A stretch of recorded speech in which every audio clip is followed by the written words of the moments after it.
Okay, so we're going to be starting in the Gemara Beya on 11a, Yud Aleph, Amud Aleph. And so we're in the middle of the Mishnah. The person is preparing the pigeons or birds that he wants to use. Uh, he's preparing the pigeons and the birds that he wants to use for Yom Tov. He wants to use them. You can't just take not prepared, they're muktzah, to just shech them. You have to prepare them from before Yom Tov.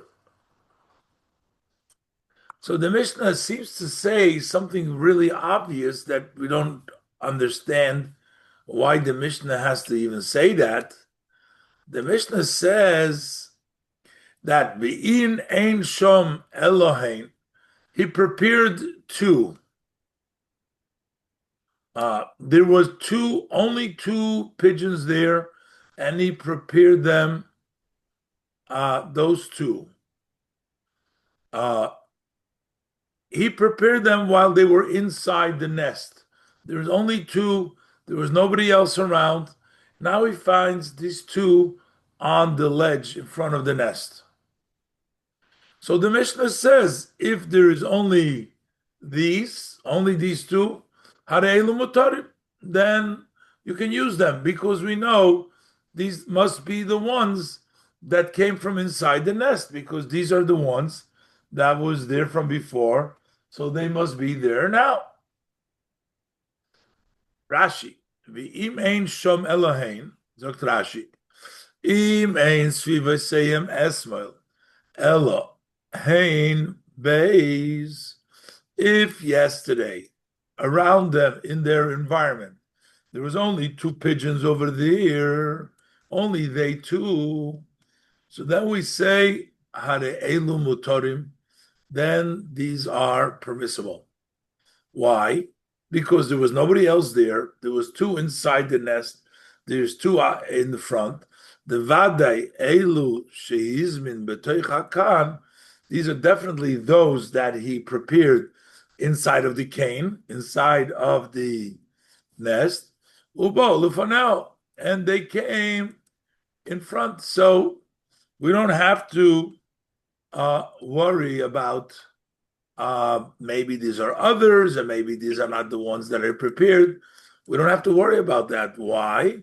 If there was two before and nobody else was there, and now you have another two, we're going to assume that those are the two that you prepared, and you can use them.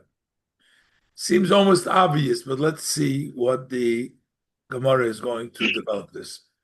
So the Gemara says, Heichi Domi. How are we dealing with? What is the case of these pigeons that he prepared? If you're going to stay, we're talking about pigeons that can fly.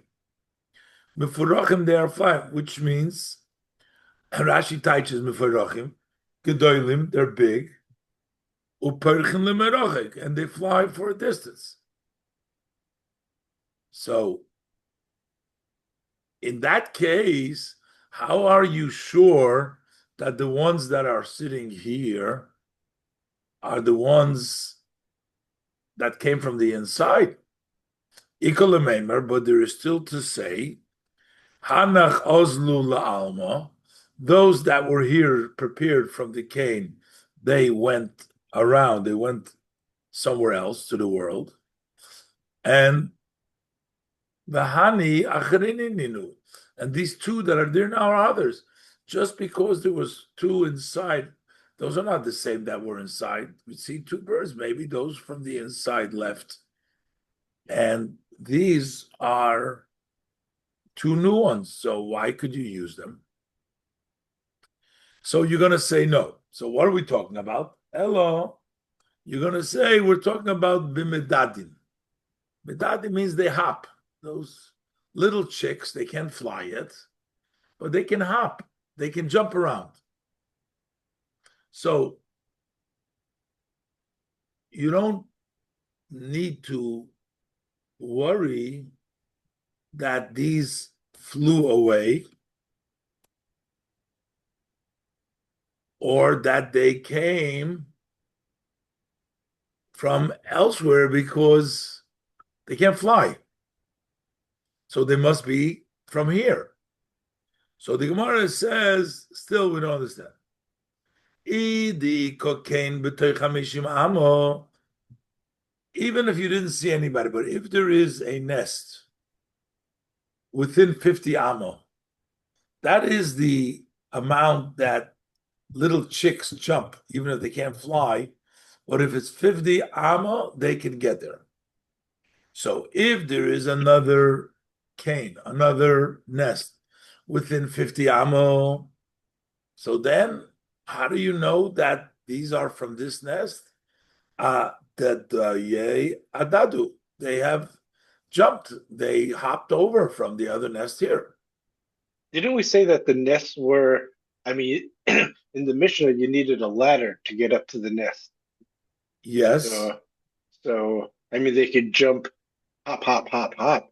But if they're high up, they're not gonna jump down. They're just gonna. Yeah, good point. I'm assuming that I don't know if all nests need to be on the top, like the scenario in the Mishnah, but my real assumption is that they probably lined up and these, there is a possibility, as the Gemara is asking you, that there is a possibility to hop from the other nest over here. I mean, I hear what you're saying. You're saying if they can't hop, it's like saying if it's more than 50 amma, but the Gemara is saying, oh, you'll see the Gemara's question. You'll see why there's a problem. In other words, if it's possible for them to get here, so maybe those are the ones that got it. Now you're saying they can't get there because it's high up. How are they going to get there? So why do you even have to say it? It's obvious. So we know that these are the bird. Where do they come from? So then the Mishnah is pshita. Then it's obvious. That's going to be the question. If there is a possibility for them to get here, so then you have to say, no, we're not going to suspect that they came from there. But if there's no possibility to get there, so why would we even have to deal with this? Let's look in the Rashi again. Adadu, Moisiken, from that, maybe they are the ones that jumped from that nest. As the Gemara continues to explain, that up to 50 amo, the chicken can jump. So maybe the pigeon came from the next one. You're going to say, if there's no cane within 50 amo, or you're suggesting that in order to get from one cane to the other cane, you can't just jump. You have to fly. And since they don't fly, so we know that they didn't fly. So that's the same as saying there's no cane between chamishim amo. So then the Gemara asks, Pshito de Mutorim, then it's obvious that they're permissible because they couldn't come from anywhere else because they had to get here. And the only way they can come here is from where? Is from the nest. So why do we even have to tell you that you're okay to use them when there's no possibility to come from somewhere else? So that seems to be too obvious for the Mishnah to have to say this halacha. That's what the Gemara says. And the Gemara quotes Omar Marukva Bar Chama, because Marukva Bar Chama says that Kol Hamadade Ein Medada Yosem Mechamish Mamo. All those that hop or jump don't go more than 50 amma. So if there is no cane beyond 50 amma, they couldn't get it. We don't have to tell you the din. If there is a cane with it's in 50 amma, so how do you know it's not from that cane? But I was also wondering, I'm sure we have to look at the Mefarshim, but what happened to those birds that were here if they can't fly? I'm assuming that nobody can fly. So but maybe these birds switched with the other ones. I don't know. So we have to see why. But the Gemara's main question is, it seems to be either obvious or why should it be okay if they have the possibility of coming here? And the Gemara says, "La'olam the ika kain b'toy chamishim amma." There is another kain within 50 amma, and they could get there. However, you have to turn a corner.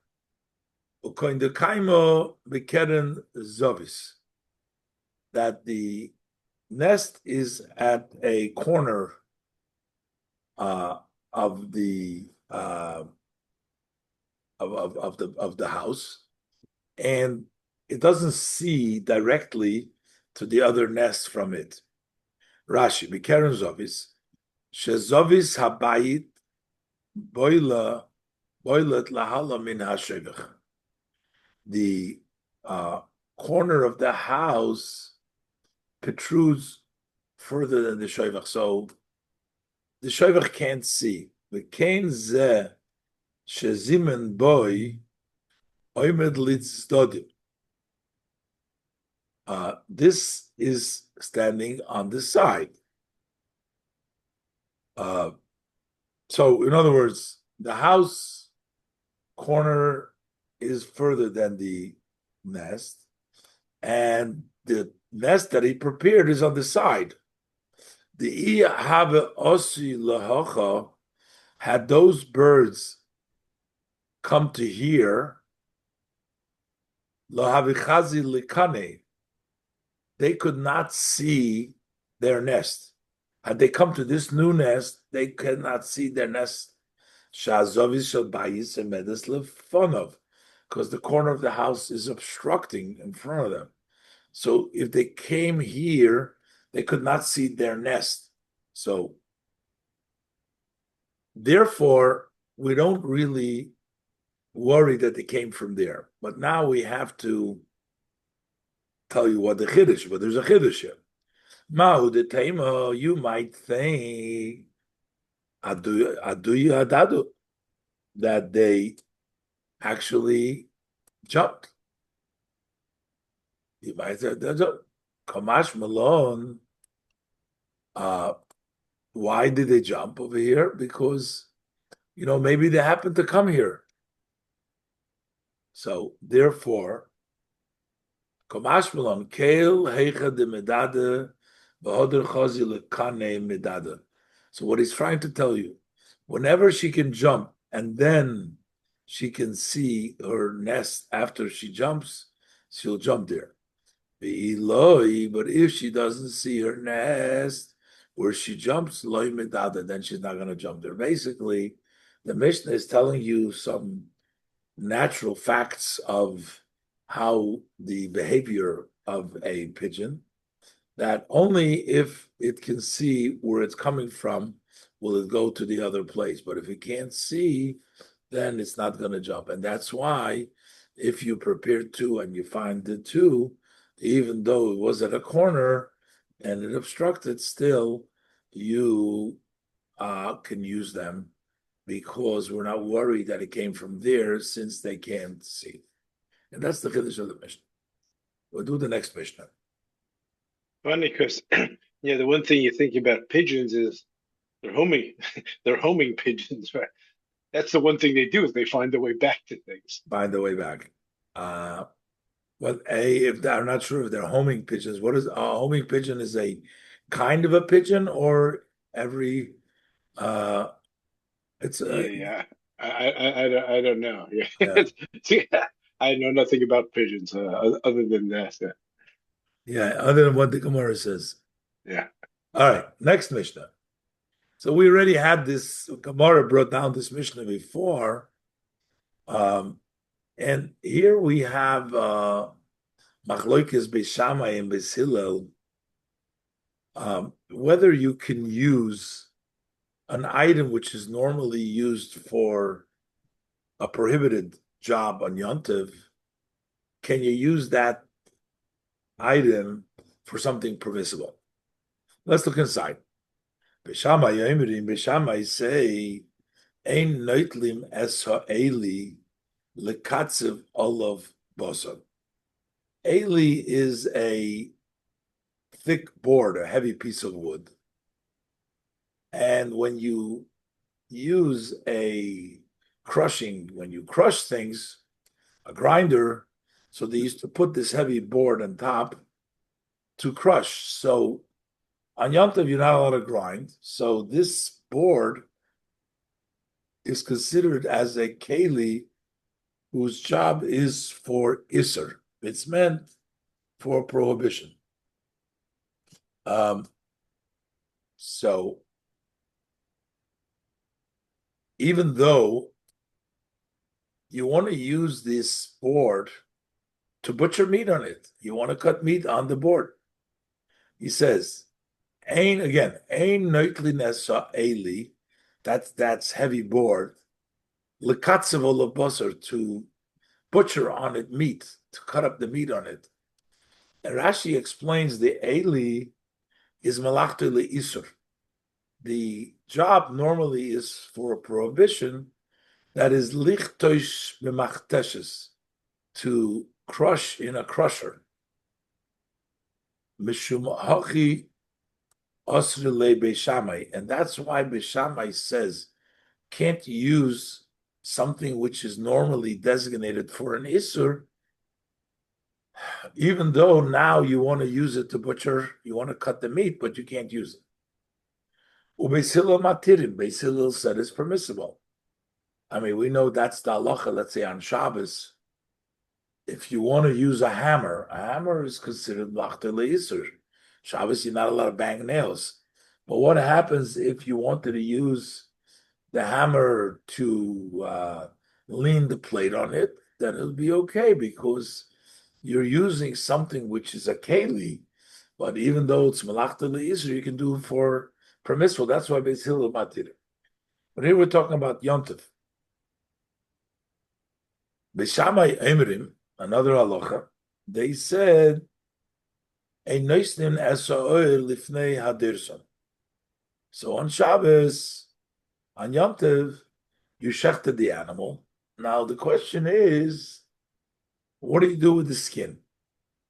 Now the skin, as soon as while it's still soft, people used to get it ready to make a leather out of it, but you had to put it through a tannery, and one of the ways of doing it is for the people to step on it. So you put it outside your yard and lets people step on it to help, since you can't do that. The loyak behenu, and also you can't pick up the piece of hide, the skin, because the skin itself is mokse, he says, unless it has with it the size of an olive of meat, which means then it's considered to be a food, and that's bottled to the food. The skin is bottled to the food, and then you can raise it, but otherwise you're not allowed to. Beis Hillel matirin, but Beis Hillel permits it. Beis Hillel were lenient. They didn't want people not to enjoy Yom Tov. And if he was going to have to lose the skin, if he shechts the animal on Yom Tov, can't really wait till after Yom Tov to go ahead and have it stepped on. So therefore, the person, they're not going to shecht it because he doesn't want to lose his skin. So therefore, Beis Hillel says that it is permissible because the Chachamim allowed for that. We'll see a little bit more in the Gemara, and the Gemara already explained it before.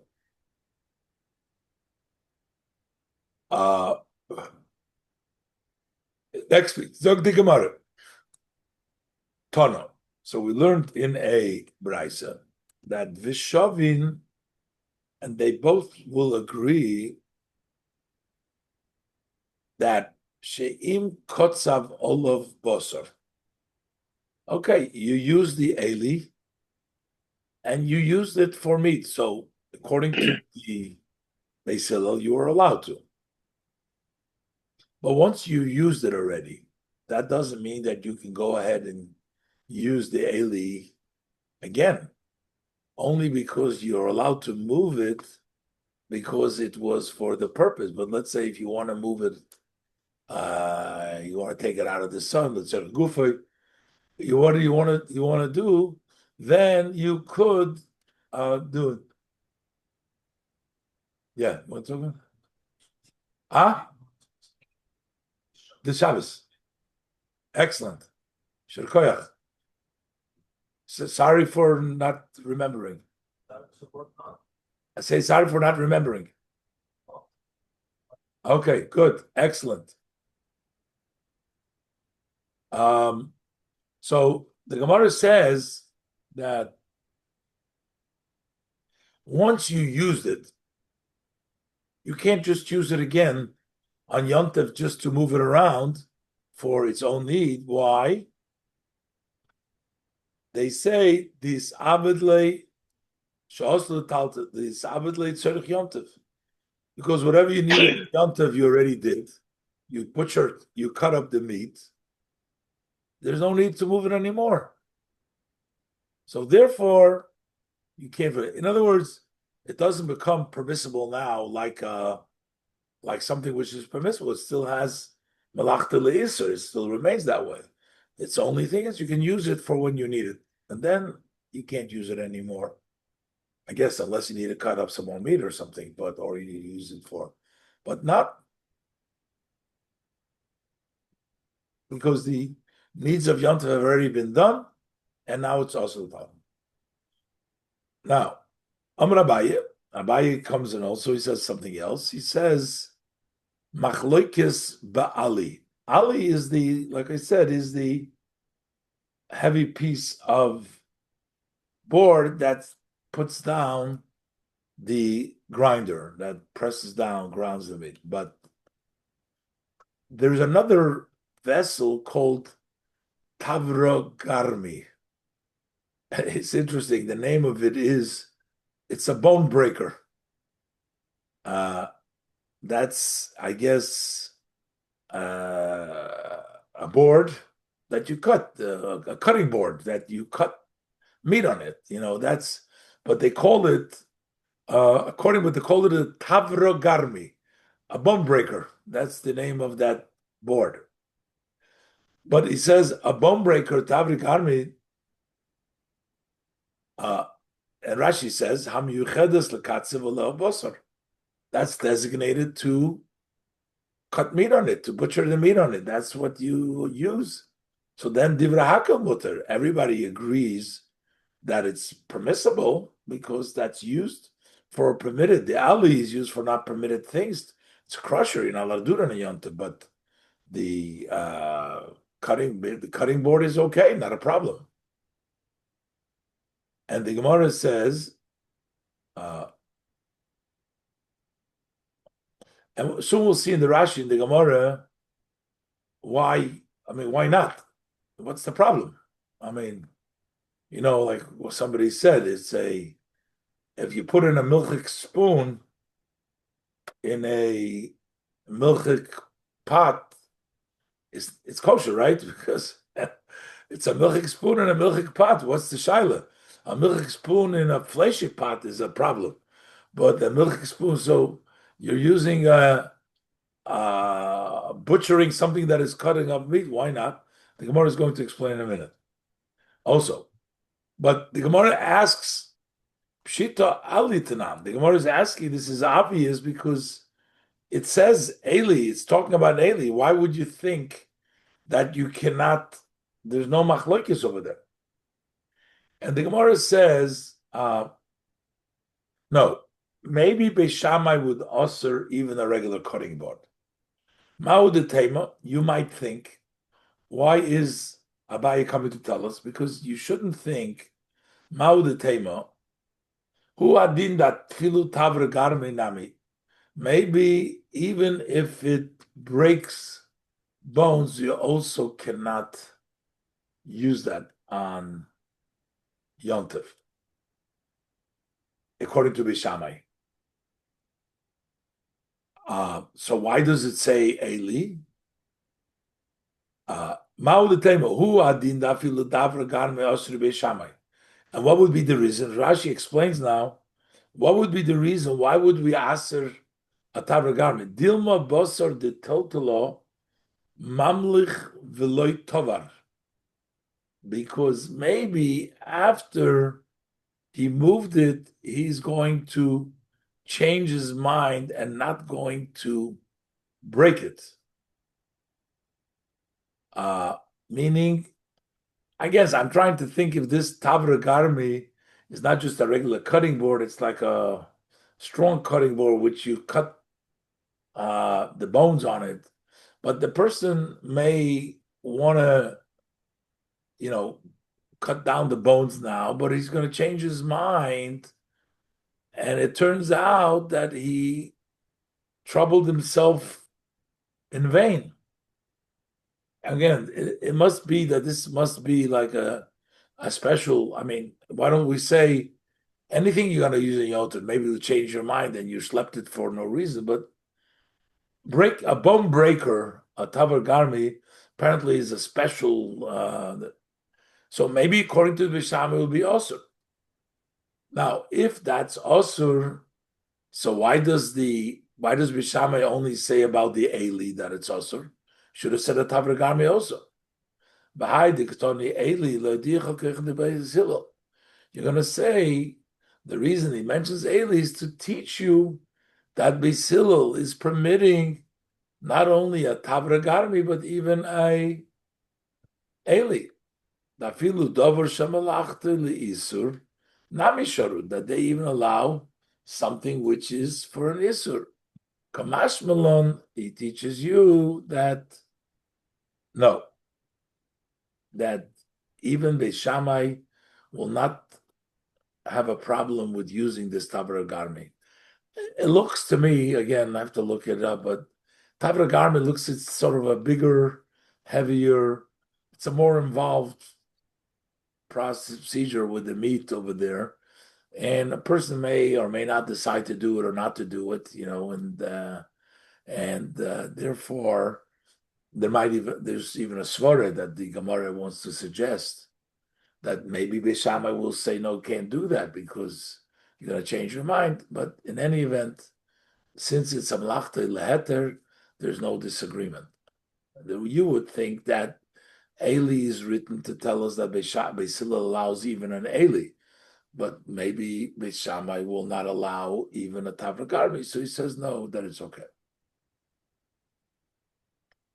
Now, Ika da Amri Amar Abaye, other people say that Abaye said it. So Ika da Amri Amar Abaye lo nitzrcho elo afilu Tavra Garmi Chadeta. That he himself was saying it. It's not like Mor is asking a question and an answer, but Abai himself suggested. He says, the reason I need to tell this is why am I telling you this din? That even a Tavra Garmi you could move is because we're talking a brand new Tavra Garmi. Even though it's a brand new Tavra Garmi, still Beis Shammai will say it's okay. And Abai himself is saying this.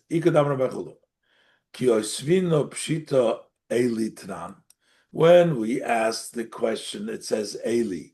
So it's obvious that it doesn't include a Tavra Garmo.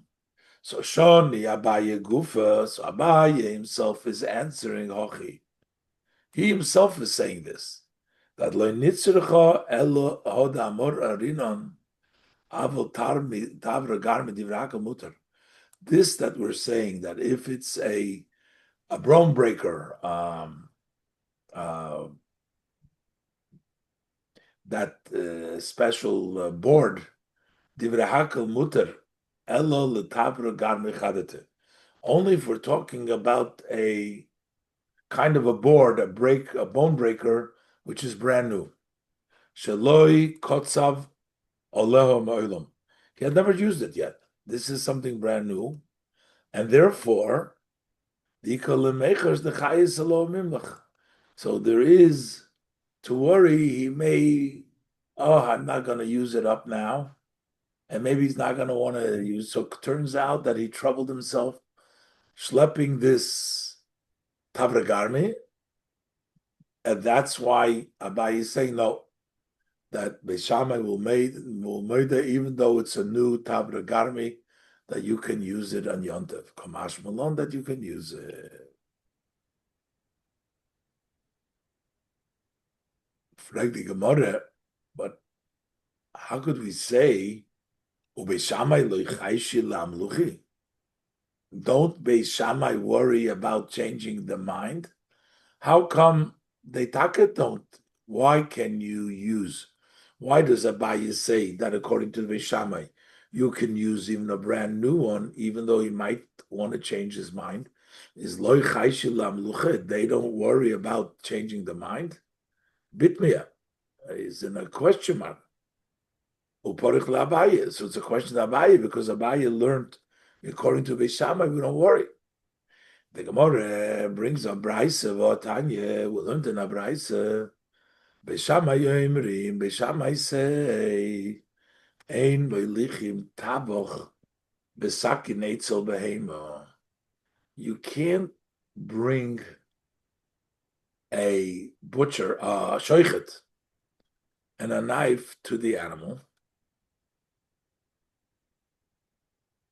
So let's say you want to shecht a behema, the shoichet and the knife, you have to bring them from far. Can't bring them from far, Bishamai says. Same thing the reverse. You can't bring them, you can't move them a distance on Yontev because you might change your mind.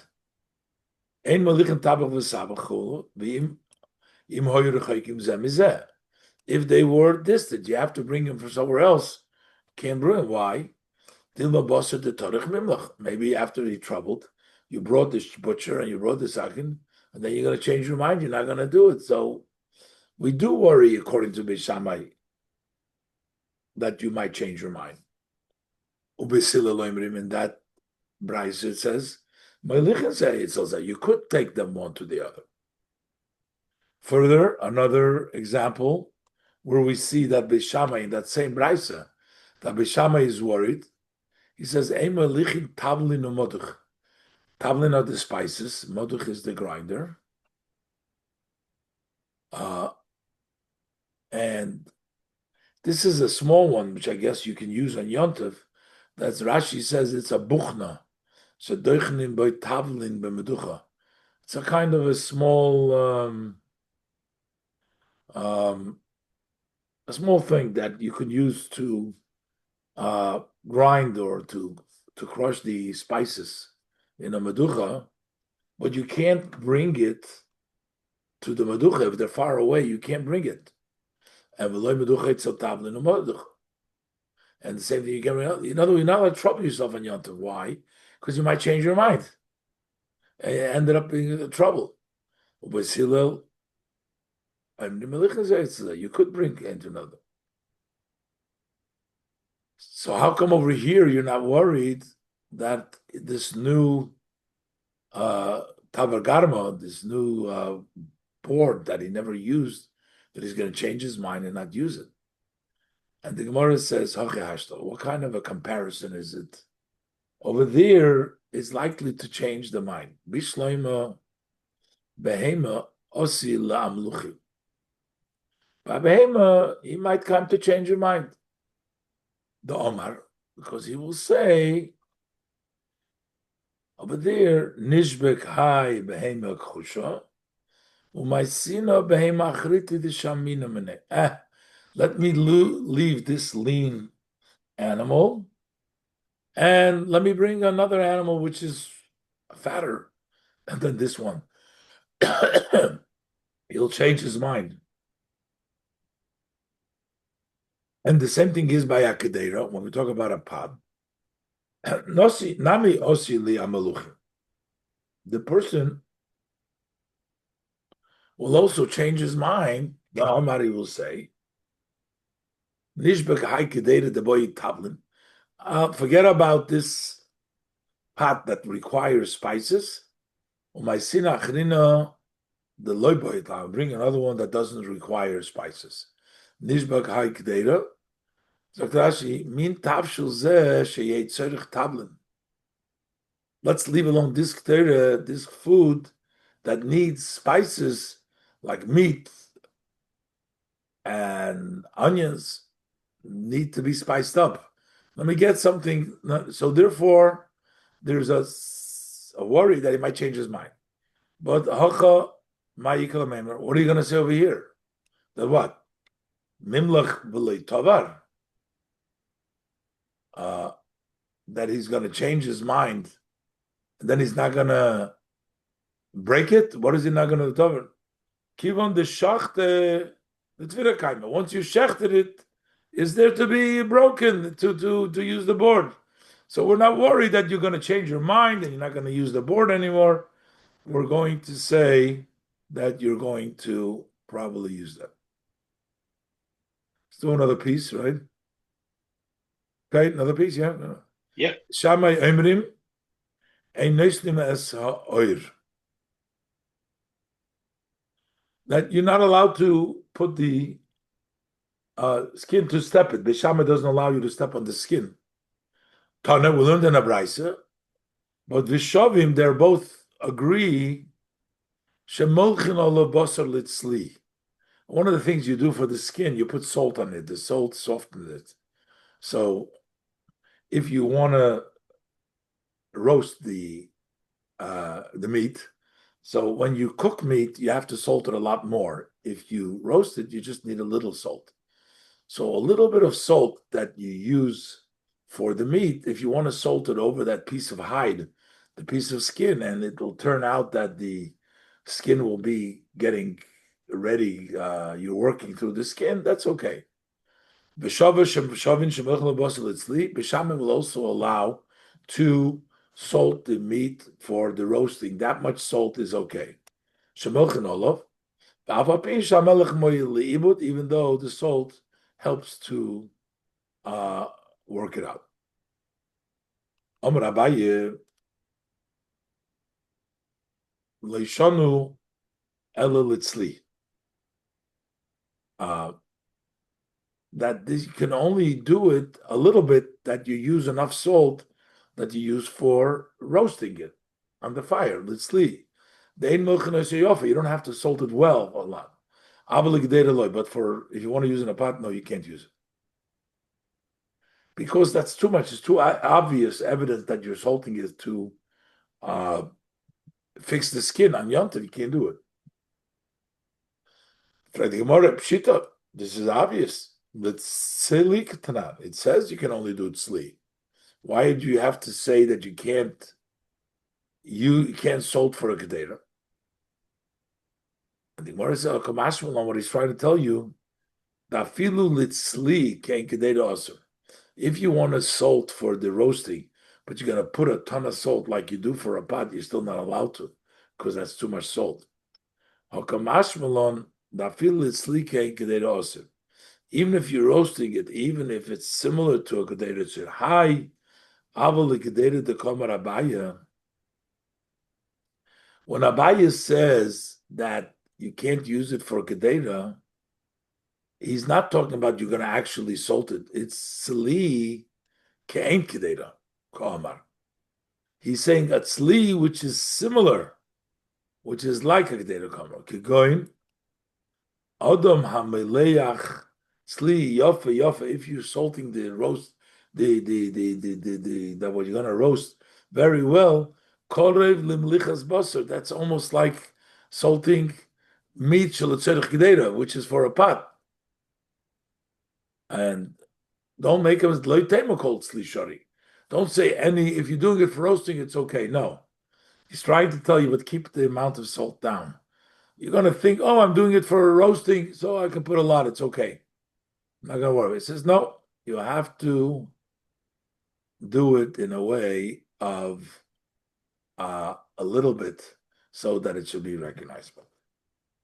Okay. Let's And learn. it's better for your blood pressure. Yeah, And better it's than that's correct. That's true. Okay, we'll leave it over here, and hopefully next week we'll be in touch about time exactly. terrific. Hopefully. Thank you very much, Rabbi. Thank you. Have a good night.